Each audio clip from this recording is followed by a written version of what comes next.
नमस्कार। आकाशवाणी कटक आंचलिक संवाद पढ़ुछंती नीना साहू। मुख्य संवाद। राज्य में आज पालन करा जाउछि कृषिभित्तिक पर्व अक्षय तृतीया। पारंपरिक ज्ञान एवं आधुनिक विज्ञान समन्वय रे ओडिशा कृषि क्षेत्र में मॉडल राज्य भावे विकसित हेब कहिले मुख्यमंत्री। राज्यस्तरीय कार्यक्रम में सीएम किसान योजनार हिताधिकारी 838 कोटी टंकार अर्थराशि कले बंटन। राज्य में 9,80,000 ऊर्ध्व भोटर तालिकारु बाद पड़िथिबा नै गृह विभागर सूचना। एवं पुरी विश्व प्रसिद्ध रथयात्रा पई आजिठारु रथकाठ अनुकूल सह आरंभ हेब चंदन यात्रा। वर्तमान विस्तृत संवाद। आज पवित्र अक्षय तृतीया वैशाख मास शुक्ल पक्ष तृतीय तिथि को शुभ दिन भावे गणना करा जाई आज भिन्न भिन्न शुभ कार्यर शुभारंभ करा जाई थाए। कृषिभित्तिक ଏହି पर्वरे ଚାଷୀମାନେ ଅକ୍ଷିମୁଠି ଅନୁକୂଳ କରିଥାନ୍ତି। ମୁଖ୍ୟମନ୍ତ୍ରୀ ମୋହନ ଚରଣ ମାଝୀ ଅକ୍ଷୟ ତୃତୀୟା ଅବସରରେ ରାଜ୍ୟବାସୀଙ୍କୁ ଶୁଭେଚ୍ଛା ବାର୍ତ୍ତାରେ କହିଛନ୍ତି, କୃଷି ପ୍ରଧାନ ରାଜ୍ୟ ଓଡ଼ିଶାରେ ଆଜିର ଦିନରେ କୃଷି କାର୍ଯ୍ୟର ଅୟମାରମ୍ଭ ହୋଇଥାଏ। ଅନ୍ନଦାତା ଅକ୍ଷିମୁଠି ଅନୁକୂଳ କରି କ୍ଷେତରେ ସୁନାର ଫସଲ ଫଳାଇବା ପାଇଁ ସଂକଳ୍ପ ନେଇଥାନ୍ତି। ଉପମୁଖ୍ୟମନ୍ତ୍ରୀ ତଥା କୃଷିମନ୍ତ୍ରୀ କନକବର୍ଦ୍ଧନ ସିଂହଦେଓ ରାଜ୍ୟର ସମସ୍ତ ଚାଷୀ ଭାଇ ଭଉଣୀମାନଙ୍କୁ ଅକ୍ଷୟ ତୃତୀୟାର ଶୁଭକାମନା ଜଣାଇଛନ୍ତି। पारंपरिक ज्ञान एवं आधुनिक विज्ञानर समन्वय ओडिशा कृषि क्षेत्र में एक मॉडल राज्य भावे विकसित हेब बोली मुख्यमंत्री मोहन चरण माझी कहिसेंति। कटक विद्याधरपुर स्थित केंद्रीय धान गवेषणा प्रतिष्ठान रे कृषि और कृषक सशक्तिकरण विभाग पक्षरु आयोजित राज्यस्तरीय कृषक दिवस कार्यक्रम रे जोगदेई मुख्यमंत्री सीएम किसान योजना रे 41 लाख ऊर्ध्व हिताधिकारी 838 कोटी 48 लाख टंकार प्रत्यक्ष हस्तांतर माध्यम सहायता राशि प्रदान करिसेंति। मुख्यमंत्री कहिसेंति राज्यर सामाजिक और आर्थिक प्रगति रे कृषक परिवार अवदान गुरुत्वपूर्ण। कृषि हेउछि आम राज्यर सामाजिक और सांस्कृतिक परंपरार अभिन्न अंग। कृषिर उन्नति रे ओडिशार सामग्रिक उन्नति संभव हेब। 2036 समृद्ध ओडिशा लक्ष्य पूरण पई सरकार वैज्ञानिक पद्धति रे चाष उपरे अधिक गुरुत्व देउछंती बोली श्री माझी कहिसेंति। फसल विविधीकरण माध्यम रे चाषी भाई भौणी आय को बहुगुणित करने पर गुरुत्वपूर्ण पदक्षेप ग्रहण करा जाउछि। कृषि और कृषकों उन्नति पर सरकार निरंतर कार्य करुछंती। आगामी दशंधि हेउछि संकल्पर दशंधि बोली मुख्यमंत्री कहिसेंति। गत 22 मास मध्य कृषि अभिवृद्धि हार 5.3% रे पहुंची, जहाँ जातीय हार 4.4% ठारू यथेष्ट अधिक। यह सरकारक सठिक नीति और चाषी कूलर उन्नति मनोभाव को प्रदर्शन करुछि बोली मुख्यमंत्री कहिसेंति। चलित वर्ष राज्य में 150 लाख मेट्रिक टन रु ऊर्ध्व खाद्यशस्य उत्पादन करी सरकार नुआ रेकर्ड स्थापन करिसेंति। चाषी कूल को आर्थिक स्वावलंबी करबा पई निजस्व संबल रे सीएम किसान भली कृषक कल्याणकारी योजना लागू करा जायछि। कृषकों को राज्यर प्रगति रे सामिल करबा एहार मूल लक्ष्य। योजना रे राज्यर 92% क्षुद्र नाममात्र चाषी और भूमिहीन कृषक परिवार अंतर्भुक्त करा जायछि। पुराना नुआ ज्ञान को आपणाई चाष करने एही अवसर में मुख्यमंत्री आह्वान देइछंती। चाषी कूल को आर्थिक दृष्टि स्वावलंबी करने आम सरकार निजस्व संबल रे सीएम किसान भली कृषक कल्याणकारी योजना लागू करिसेंति। एहार मूल लक्ष्य हेउछि कृषक मानक राज्यर प्रगति रे मुख्य क्षेत्र में सामिल करबा। आज राज्य में समुदाय 41,68,582 जन को 2026 खरीफ फसल ऋतु पाई सीएम किसान योजना रे डीबीटी माध्यम रे 838 कोटी 48 लाख टंकार आर्थिक सहायता राशि प्रदान करा गला। सीएम किसान योजना समस्त योग्य हिताधिकारी ताकर पिला मानकर वैषयिक उच्चस्तरीय शिक्षा को मध्य प्रोत्साहित करिया पई आम सरकार कृषि विज्ञान छात्रवृत्ति ये योजना ये कार्यकारी करा जाउ। पवित्र अक्षय तृतीय नवरंगपुर जिलास्तरीय कृषक दिवस कृषि और कृषक सशक्तिकरण विभाग पक्षर पालित होउछि। विद्यालय और गणशिक्षा मंत्री नित्यानंद गंड मुख्य अतिथि भाव जोगदे परंपरा अनुଯାयी भूमि पूजन सह अक्षिमुठी अनुकूल करथिले। मिशन शक्ति भवन ठारे सीएम किसान सहायता राशि बंटन कार्यक्रम रे मध्य मंत्री श्री गंड जोगदेइथिले। जिल्लार 1,30,402 जन चाषी सीएम किसान योजना रे उपकृत होइछन्ति। नयागढ़ जिला डाली गवेषणा केन्द्र ठारे अनुष्ठित जिलास्तरीय कार्यक्रम रे मत्स्य और पशु ପଶु ସମ୍ପଦ ମନ୍ତ୍ରୀ ଗୋକୁଳାନନ୍ଦ ମଲ୍ଲିକ ଯୋଗଦେଇ ଅକ୍ଷିମୁଠି ଅନୁକୂଳ କରିବା ସହିତ ହଳ କରିଛନ୍ତି। ସିଏମ୍ କିଷାନ ଯୋଜନାରେ ଜିଲ୍ଲାର 1,61,270 ଜଣ ପଞ୍ଜୀକୃତ ଚାଷୀ ଲାଭାନ୍ୱିତ ହୋଇଛନ୍ତି।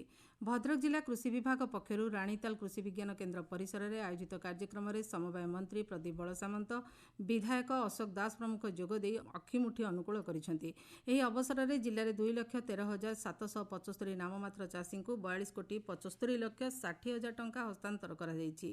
ନୂଆପଡ଼ା ଜିଲ୍ଲା ସଦର ବ୍ଲକ ବେଲଟୁକୁରି ଗ୍ରାମରେ କୃଷକ ମୋର୍ଚ୍ଚା ସଭାପତି ରତନ ଚନ୍ଦ୍ରକାର ଯୋଗଦେଇ ଅକ୍ଷିମୁଠି ଅନୁକୂଳ କରିଛନ୍ତି। ସୁବର୍ଣ୍ଣପୁର ଜିଲ୍ଲା କୃଷି ବିଜ୍ଞାନ କେନ୍ଦ୍ରରେ ଆୟୋଜିତ କାର୍ଯ୍ୟକ୍ରମରେ ଅତିରିକ୍ତ ଜିଲ୍ଲାପାଳ ଅଞ୍ଜଲିନା ପ୍ରଧାନ ଯୋଗଦେଇ ଅକ୍ଷିମୁଠି ଅନୁକୂଳ କରିବା ସହିତ କୃଷକଙ୍କ ଆୟକୁ ଦ୍ୱିଗୁଣିତ କରିବା ଉପରେ ଆଲୋକପାତ କରିଛନ୍ତି।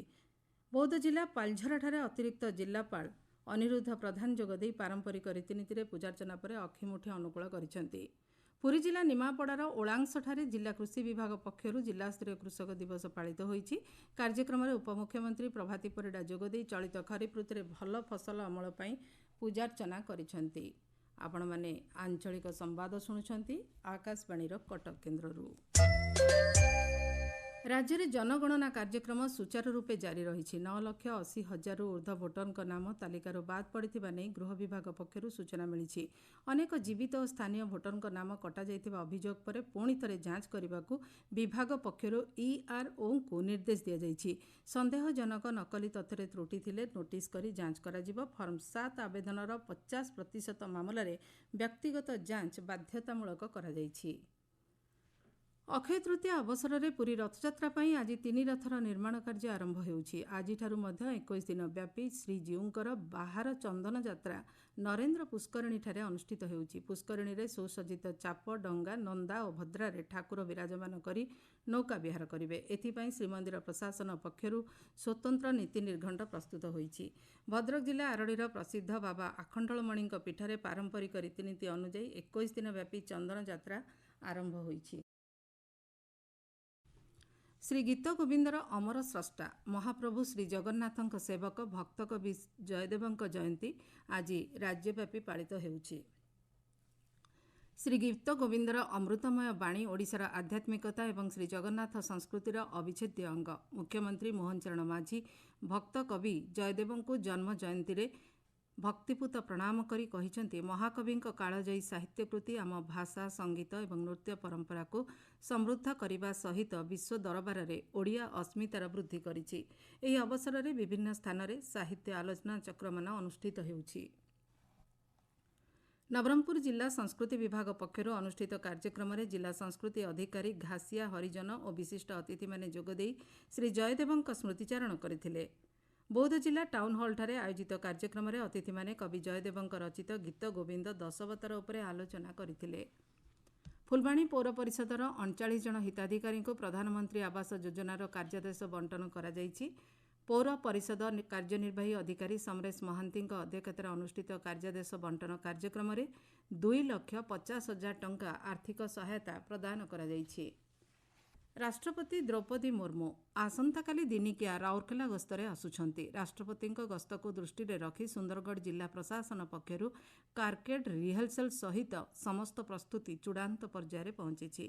ରାଉରକେଲା ବିମାନ ବନ୍ଦର ପଡ଼ିଆରେ କାର୍ଯ୍ୟକ୍ରମର ଆୟୋଜନ ନେଇ ସମସ୍ତ ବ୍ୟବସ୍ଥା କରାଯାଇଛି।